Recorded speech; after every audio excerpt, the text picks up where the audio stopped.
The Red Cross reports at least 14 people have died in Vanuatu after a magnitude 7.3 earthquake, with fears the toll could rise as aftershocks continue to rattle locals.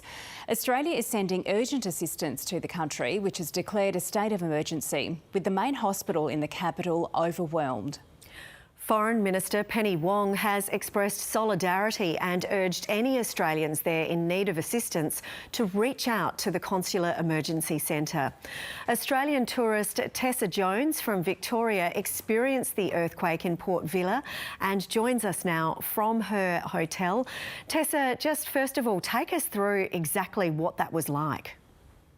Yeah, so it was very terrifying. My dad and I were actually in the plunge pool next to our accommodation, and we heard this rumbling first up. My dad thought that it was actually a jet plane going past, but yeah, so we were in the plunge pool and then we felt the everything shaking. We were sloshed around, and my dad hurt his leg on the pool. And my sister inside the house, she was thrown through the air, which was quite scary. And we've experienced lots of aftershocks, too many to count. But yes, it's been an interesting day and a half. But yes, we're all doing okay here, thankfully. Oh, good. The situation in Port Vila is, yes, pretty terrifying as well. From what we've heard. So, yeah, it's a very, very sad time for Vanuatu at the moment. And when your sister was thrown through the air, was she okay? Was she injured? She was okay. She was trying to get to us in the pool at the time. But, yeah, she was okay. I don't think anyone at our accommodation has been severely injured. All the staff say that their families are fine and their houses are fine, which is the most important thing, because you can't have Vanuatu without the Nivan people. So, yeah. And were you concerned about the risk of tsunamis afterwards?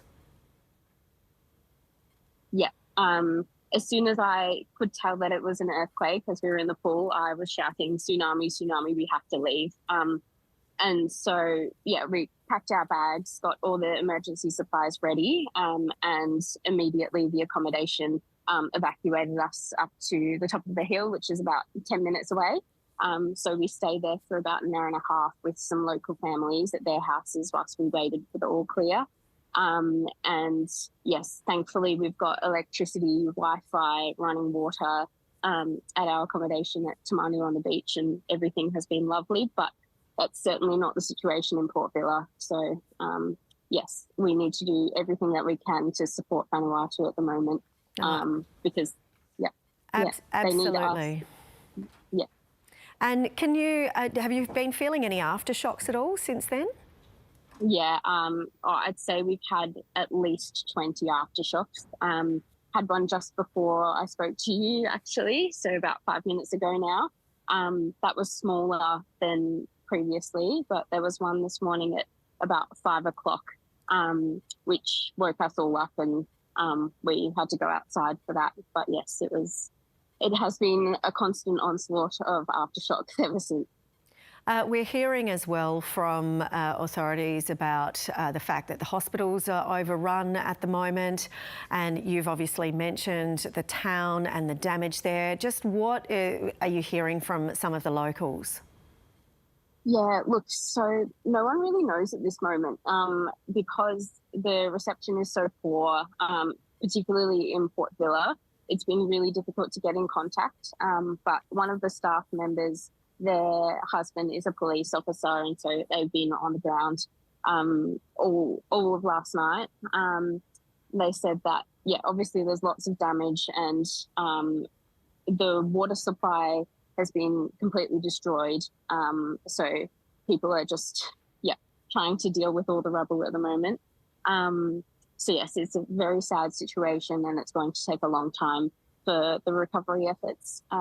So yes, but other than that, Vanuatu has been absolutely beautiful, and the Vanuatu people need us. We need them because we've had a beautiful holiday. The people are amazing, and this shouldn't sway anyone from not coming for a beautiful tropical holiday, because Vanuatu needs us. Yeah, they're certainly going to need a lot of support. Thank you, Tessa Jones, for giving us that picture over in Vanuatu. And if you're concerned about the welfare of an Australian who's overseas, you can contact the 24-hour Consular Emergency Service on 1300 555 135. There's also a separate number to call that centre outside Australia, and all the details are on the DFAT website. Well, police in New South Wales are looking into whether financial debt was a motive behind a targeted double murder after a second body was found in bushland near Sydney Airport. Miles Holbrook-Walk joins us from Botany, where the bodies were found. Miles, good morning. So what do we know about this investigation? Well, Emma, it's stretched across several weeks now. It was first started in late November when the mother of Shwaljin Sally Lee, a 33-year-old woman who lives in the southwest of Sydney, was reported missing by her mother, and police then began investigations into trying to locate her. It wasn't until last week that a body was discovered in this very park, and it took some days for police to then be able to formally identify that woman as Sally Lee. Now, some days later, just yesterday, another body was discovered. Police fairly sure it is that of her husband, Jaibal Rex Chen, also 33 years old, and the couple lived together in Greenacre, some distance from this park, it is worth noting, at least a half an hour's drive. And police believe now that it is likely they were the victims of a double homicide. Police State Commander for the Homicide Squad, Danny Doherty, spoke to reporters yesterday and saying that they believe it could be one or even more people potentially involved in this suspected double homicide. We thought there was a third party involved, very strong investigative theory. That is now been confirmed, that it's more than one person targeted both Sally and more likely Rex, and have murdered them, dumped their body off Foreshore Drive at Botany. And so police have also identified a number of potential leads. Among them is the presence of a Toyota Avensis that was in the area, which they believe may have been used to dump the bodies here in this park. They've also found the phone of Rex Chen and found that there was activity on it after he went missing. That's led them to suspect two people they believe may have been involved in this incident, and they are now trying to track them down. They have, though, identified that not only was the phone discovered in Queensland, but that these two people were overseas, believed to be in either China or Taiwan. Now police working with authorities over there to address and try to solve what is fast becoming an increasingly complicated and sinister case. Emma? Yeah, Miles, thank you for that update. Well, let's check what else is making news on this morning. And the city of Moreton Bay, north of Brisbane, has banned homeless people from owning pets or sleeping rough on public land. Mayor Peter Flannery says the council has been too lenient in its policies around homeless people, and the safety of the community has been put at risk. The council voted unanimously in favour of the changes last week, and details of how the new regulations will be enforced are currently being worked out. Broadcaster Alan Jones will make his first appearance in court today on charges of historical indecent assault and sexual touching offences. The 83-year-old has been charged with 26 offences involving 9 alleged victims spanning 2 decades. Following his November arrest, his lawyers said he would assert his innocence in court. Local authorities in Mozambique and the French territory of Mayotte fear the death toll of Cyclone Chido could surge into the thousands. The UN says at least 34 people have been killed by Cyclone Chido in Mozambique since the storm made landfall there on Sunday. The French Red Cross is reporting that more than 200 of its volunteers in the region are missing. Unions are celebrating a major victory after Qantas agreed to pay $120 million to more than 1,800 former ground crew workers. The payout comes after a lengthy legal battle headed by the Transport Workers Union on behalf of the affected workers who were illegally stood down by the airline in 2020 during the COVID pandemic.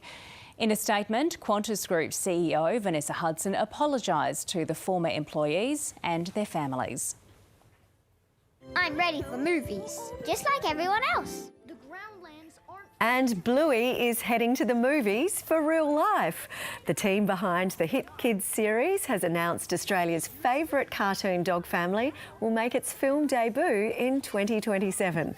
It caps off another year of global streaming success for Bluey, with US viewers watching more than 35 million days of the show this year.